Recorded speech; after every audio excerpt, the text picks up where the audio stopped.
Started with this simple spreadsheet here that gives you a bunch of cash flows that occur in various years, year 0, 1, 2, 3, and 4.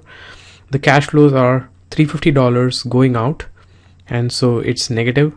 It's a negative value, and it's represented as parentheses because that's how accountants like to show negative values.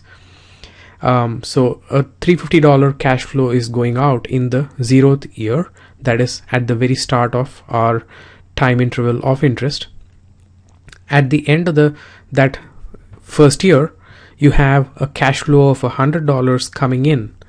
At the end of a second year, you have a cash flow of $200 coming in, and at the end of the third year, you have a cash flow of $150 coming in, and fourth year, $75.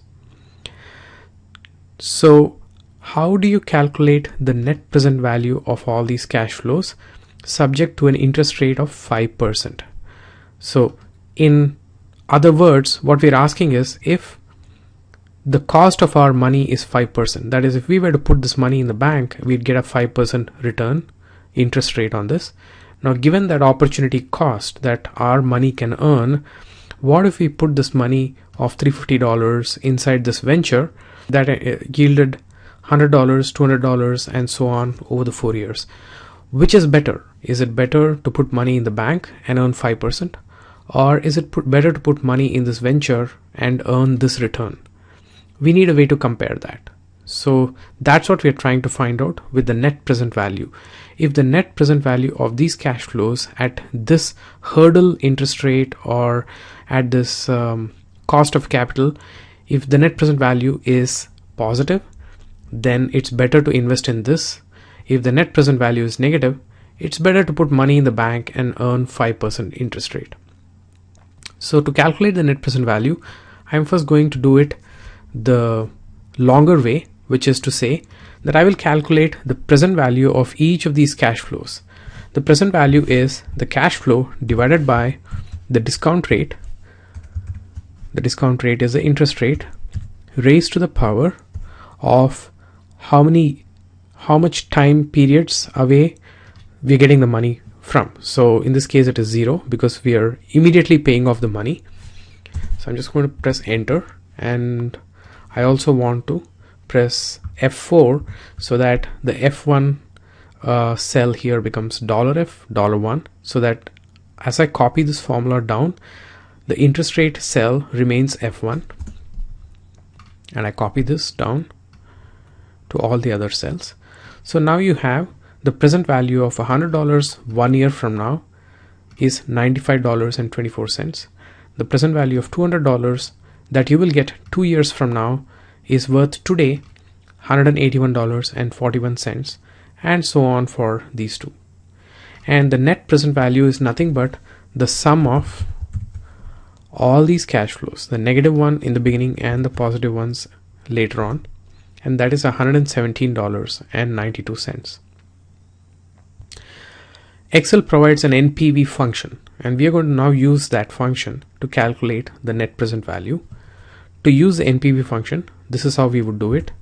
I would first add up the initial negative cash flow plus NPV within parentheses the interest rate and all the values, not the first one, the negative one, but all the other values, and that's exactly $117.92. So if we were to put $350 in this venture, which will yield $100 in the first year, $200 in the second year, $150 in the third year, and $75 in the fourth year, then we will be better off by $117.92.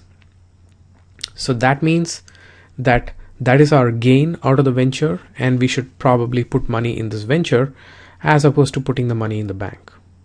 Now, that brings us to the concept of the internal rate of return. As you can increase this interest rate, let me just show you this. Supposing instead of 5%, if this was 7%, the net present value has just decreased. If the interest rate was instead 10%, the net present value has decreased even further.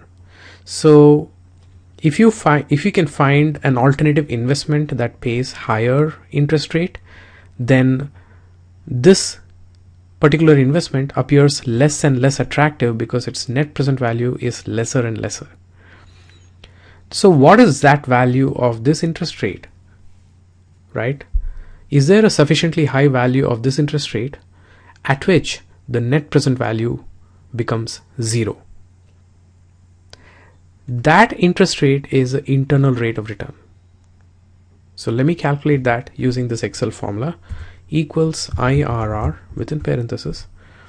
Here are all the values. Now I am selecting the first one as well as all the others, and I have a guess interest rate. This could be any number. It doesn't have to be anything at all. I could just put, say, 3% here or something, some reasonable interest rate number, or I can just choose this number here as well. Let me just say 6%. It's a totally random number. I could choose any number here within range. It should be a reasonable interest rate. Okay, I just press enter.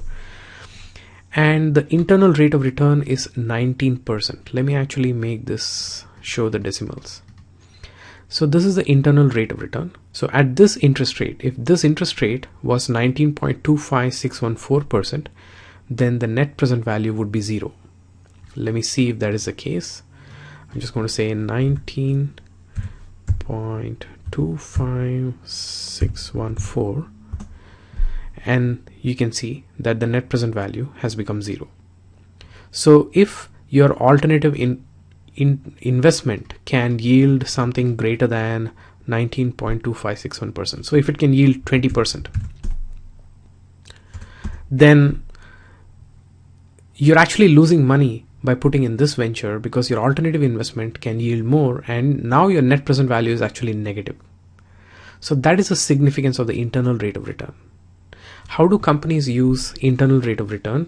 They evaluate their projects based on what is the internal rate of return that this project has. So if the internal rate of return is sufficiently high, say if it is 20%, 25%, then you know that the project is probably worth doing because it's going to result in a positive net present value, or NPV.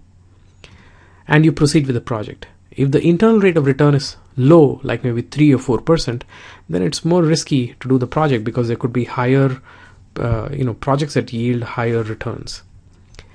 So that was a brief discussion of net present value and internal rate of return and how the two are related. I just want to leave you with one thought, that is that the NPV function in Excel does not calculate net present value as understood by the finance community. In the finance community, in finance textbooks, net present value includes the initial amount that you put in, and the present value is net of that. Whereas in finance, you do not include the initial value. We have to add the initial value explicitly in the beginning. So I hope you found this useful, and thanks for watching, and check out more videos on coding.